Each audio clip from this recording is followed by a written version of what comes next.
നമ്മളിവിടെ സിമ്പിളായിട്ടുള്ള ഒരു പൊട്ടറ്റോ പിക്കിളാണ് ഉണ്ടാക്കാൻ പോകുന്നത്.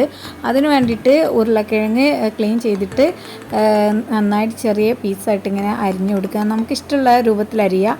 എന്നിട്ട് അതിലോട്ട് കുറച്ച് ഉപ്പിട്ടിട്ട് നന്നായിട്ട് മിക്സ് ചെയ്തിട്ട് അവിടെ വെക്കുക. കുറച്ച് നേരം റെസ്റ്റ് ചെയ്യാൻ വെക്കുക. ഇങ്ങോട്ട് ഒരു പാൻ എടുത്തിട്ട് അടുപ്പത്ത് വെച്ച് ചൂടാവുമ്പോൾ അതിലോട്ട് കുറച്ച് നല്ലെണ്ണ ഒഴിച്ച് കൊടുക്കുക.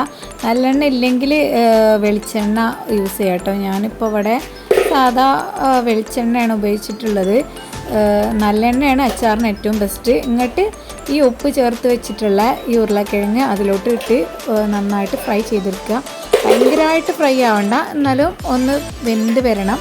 എന്നിട്ട് ഫ്രൈ ആക്കി വറുത്ത് കോരി വെക്കുക.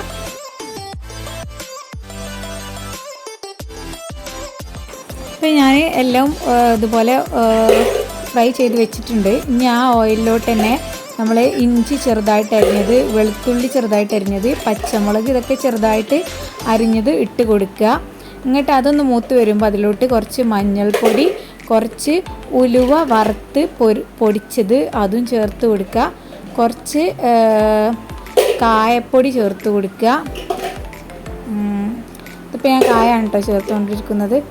കായപ്പൊടിയും ചേർത്തിട്ട് ഒന്ന് ഇളക്കി യോജിപ്പിച്ച ശേഷം നമ്മൾ വറുത്ത് കോരി വെച്ചിട്ടുള്ള പൊട്ടറ്റോ അതിലോട്ട് ഇട്ട് കൊടുക്കുക. എന്നിട്ട് നന്നായിട്ട് മിക്സ് ചെയ്യുക. എന്നിട്ട് ആവശ്യത്തിനുള്ള ഉപ്പ് ചേർത്ത് കൊടുക്കുക. ഇനി അതിലോട്ട് കുറച്ച് വിനാഗിരി ഒഴിച്ച് കൊടുക്കുക.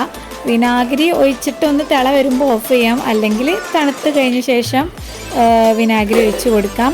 അപ്പോൾ നല്ല ടേസ്റ്റി ആയിട്ടുള്ള ഉരുളക്കിഴങ്ങ് അച്ചാർ റെഡി ആയിട്ടുണ്ട്. അപ്പോൾ ഭയങ്കര സിമ്പിളാണ് അത് ഉണ്ടാക്കാൻ വേണ്ടിയിട്ട്. അധികം സാധനങ്ങളൊന്നും വേണ്ട. അപ്പോൾ എല്ലാവരും ഒന്ന് ട്രൈ ചെയ്ത് നോക്കുക.